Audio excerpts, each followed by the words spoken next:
Hello everyone and welcome to the lecture on batch and streaming data. First one, batch data. Batch data refers to the data that is collected and processed in fixed non-overlapping intervals, also known as batches. Batch processing is commonly used when working with large amounts of historical data such as data from a data warehouse. The data is collected over a certain period of time and then processed all at once. Batch processing is well suited for tasks that do not require real time processing, such as generating reports, running analytics, or training machine learning models. Second, streaming data. Streaming data, on the other hand, refers to data that is generated and processed in real time as it is being generated.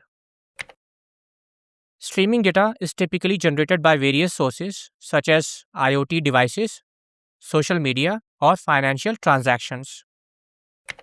The data is processed as it is received with minimal latency and is often used to support real time decision making and event detection.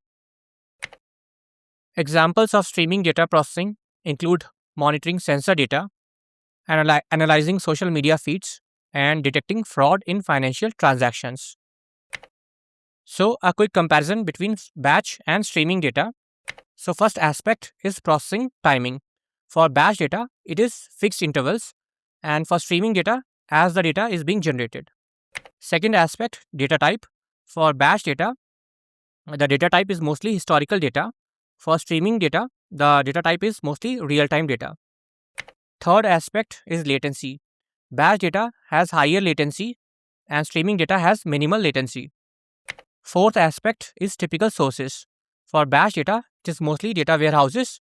For streaming data, it is IoT, social media, or transactions. Fifth one, it is best for, so batch data is best for reports, analytics, and machine learning training. Streaming data is best for monitoring and fraud detection. And batch data decision making is either scheduled or delayed, but for streaming data, the decision making has to be real time. So, one note, it is worth noting that these days many systems combine both batch and streaming data processing. This is known as Lambda architecture. This is a way to handle both real time and historical data in a single system, which can be useful in cases where real time decisions need to be made based on historical data. And that's all. Thanks for watching.